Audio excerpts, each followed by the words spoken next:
சிம்பிளா, ஈஸியா 10 நிமிஷத்துல நம்ம ப்ரெஷர் குக்கர்ல புளி சாதம் பண்ண போறோம். இது வந்து பார்த்தீங்கன்னா, கொங்கு நாடு கிராமத்துல பண்ணுவாங்க.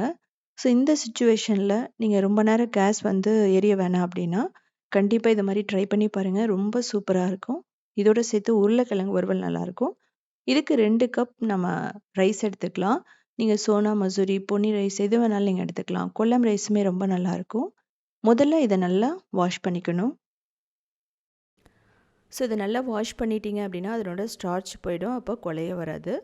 இப்போ தேவையான அளவு தண்ணி ஊற்றிட்டு ஒரு 10 நிமிஷம் நம்ம ஊற வச்சுக்கலாம். 2 இன்ச்சு புளியை நல்லா சுடுதண்ணி ஊற்றிட்டு 5 நிமிஷம் ஊற வச்சுருங்க. அப்படி ஊற வைக்கிறதுனால அந்த ஜூஸ் எல்லாமே வந்துடும். இல்லை அப்படின்னா நீங்கள் ரொம்ப நேரம் கையில் பிழிய வேண்டியதாக இருக்கும். இதை வடிகட்டிடலாம். இப்போது ப்ரெஷர் குக்கரில் தான் நம்ம பண்ண போகிறோம்.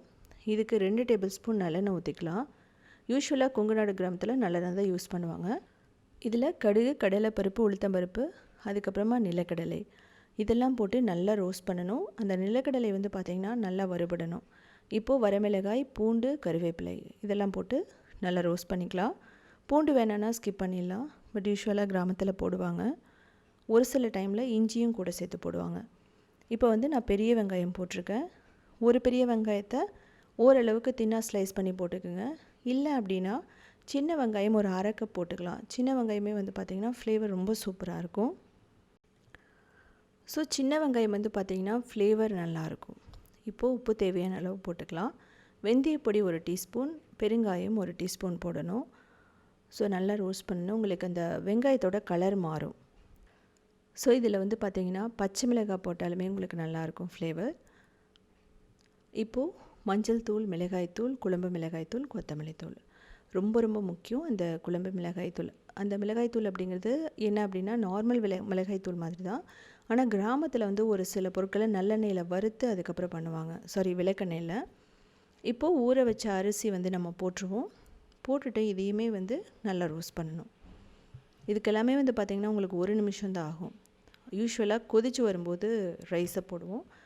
பட் இப்போ வந்து இதுலேயே ரோஸ்ட் பண்ணிடுறதுனால உங்களுக்கு அந்த ஃப்ளேவரும் நல்லாயிருக்கும்.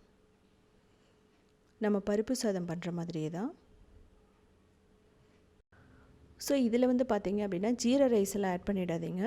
இப்போ புளித்தண்ணி கிட்டத்தட்ட 1.25 கப் புளித்தண்ணி கிடச்சிது எனக்கு. நான் அதிலேயே வந்து எக்ஸ்ட்ரா ஊற்றிட்டு கிட்டத்தட்ட ஒரு 5 கப் தண்ணி ஊற்றுறோம். புளித்தண்ணி 1.25 கப், அதுக்கப்புறம் நார்மல் வாட்டர் வந்து 3.25 அந்த மாதிரி நம்ம ஊற்றிருக்கோம். ஸோ இந்த ஸ்டேஜ்லேயே நீங்கள் உப்பு போட்டுடணும். இதே மெத்தடில் வந்து பார்த்திங்கன்னா நான் டெம்பிள் புளியோதரையும் நான் போட்டிருக்கேன். அதாவது அது வந்து பார்த்திங்க அப்படின்னா தனியாக ரைஸை வேக வச்சு பண்ணுறது. இப்போ இதை மூடி 4 விசில் மீடியம் ஃப்ளேம் வச்சிங்க அப்படின்னா பர்ஃபெக்டாக ரெடி ஆகிடும். ஸோ நல்லா உதிரி உதிரியாகவும் இருக்கும். அதே சமயம் ஃப்ளேவர் ரொம்ப சூப்பராக இருக்கும்.